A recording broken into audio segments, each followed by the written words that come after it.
Praise the Lord. Welcome to El Shaddai channel. இன்னைக்கு நம்ம பார்க்க போற பைபிள் ஸ்டோரி தேவனின் படைப்புகள். நமக்கு வீக்லி 7 days இருக்கு இல்லையா? அந்த 7 daysல ஒரு நாளும் தேவன் என்னென்ன படைச்சாருன்னு பார்ப்போமா? டே ஒன் தேவன் இந்த பூமியை பார்க்கும் பொழுது ஒழுங்கின்மையும் வெறுமையா இருந்துதான். அது மட்டும் இல்லாம ரொம்ப இருட்டாவும் இருந்துதான். அப்போ தேவன் வார்த்தையால வெளிச்சம் உண்டாக கடவுது அப்படின்னு சொன்ன வெளிச்சம் உண்டாயிற்று. அப்போ வெளிச்சத்துக்கு பகல் அப்படின்னும் இருட்டுக்கு இரவு அப்படின்னும் தேவன் பேர் வச்சாரு. நெக்ஸ்ட் டே 2ல கீழே முழுக்க தண்ணி இருக்கு இல்லையா? ஜலத்தின் நின்று ஜலம் பெரிய கடவுதுன்னு சொன்னாரு. ஜலம் அப்படின்னா தண்ணி, கீழே முழுக்க தண்ணி, இன்னொரு பாதி மேல போயிடுச்சான்.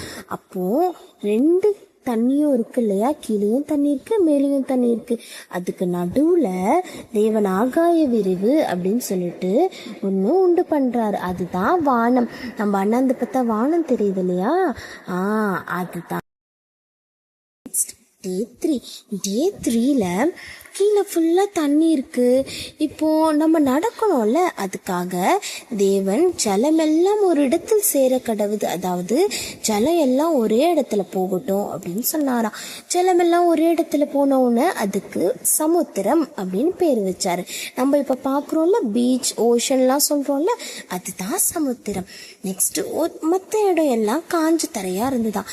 அந்த காஞ்ச தரையில் செடி கொடி மரம் புல் பூண்டு பூ எல்லாமே தேவன் படைச்சாரு. இதுதான் டே 3. நெக்ஸ்ட் டே 4ல நம்ம டே 1ல சொன்னோம் இல்லையா? வெளிச்சமும் இருந்தது இருட்டும் இருந்ததுன்னு. அப்போ இப்போ நம்ம பார்க்கும் பொழுது வெறும் வெளிச்சம் மட்டும்தான் வானத்தில் இருக்கா, சூரியன் இருக்குல்ல. அப்போ தேவன் டே 4ல சூரியனையும் இருட்டுல சந்திரன் நட்சத்திரையும் படைத்தாரு. இது டே 4. நெக்ஸ்ட் டே 5ல மேல வானத்துல பறவைலாம் பறக்கும் இல்லையா? காக்கா குயில் எல்லாம் பறக்கும்ல, எல்லா பறவைகளையும் படைத்தாரா. அதுக்கப்புறம் பீச்ல எவ்வளோ நம்ம மீன்லாம் பார்க்குறோம்ல கடலுக்குள்ள, எல்லா மீனையும் தேவன் டே 5ல படைச்சிருக்காரு. நெக்ஸ்ட் டே 6ல மிருகங்கள் எவ்வளோ பூனைக்குட்டி நாய்க்குட்டிலாம் பார்த்துட்டு இருக்கோம்ல, அதெல்லாம் தேவன் டே 6ல படைச்சிருக்காரு. அது மட்டும் இல்லாம தேவன் இதெல்லாமே வார்த்தையால படைச்சாரு இல்லையா? ஆனா உலகத்தோடைய முதல் மனுஷன் ஆதாம படைக்கும் பொழுது மட்டும் களிமண்ணை எடுத்து தன்னுடைய சாயலாவை படைச்சாராம். அவ்வளோ அன்பா தேவன் ஆதாம படைச்சிருக்காரு. அது மட்டும் இல்லாம ஆதாமோடைய விழா எலும்பை எடுத்து ஏவாளையும் படைச்சிருக்காரு. சரி, இந்த 6 நாளும் இவ்வளோ வேலை செஞ்சிட்டாரு.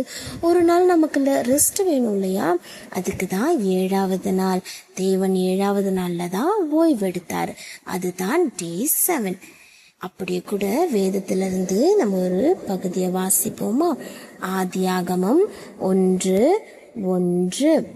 ஆதியிலே தேவன் வானத்தையும் பூமியையும் சிருஷ்டித்தார். ஆதியிலே தேவன் வானத்தையும் பூமியையும் சிருஷ்டித்தார். இந்த கதையுடைய அடுத்த பார்ட் நீங்கள் பார்க்கணுன்னா இந்த எல் ஷடாய் பேஜை ஃபாலோ பண்ணிக்கோங்க. தேங்க்ஸ் ஃபார் வாட்சிங்.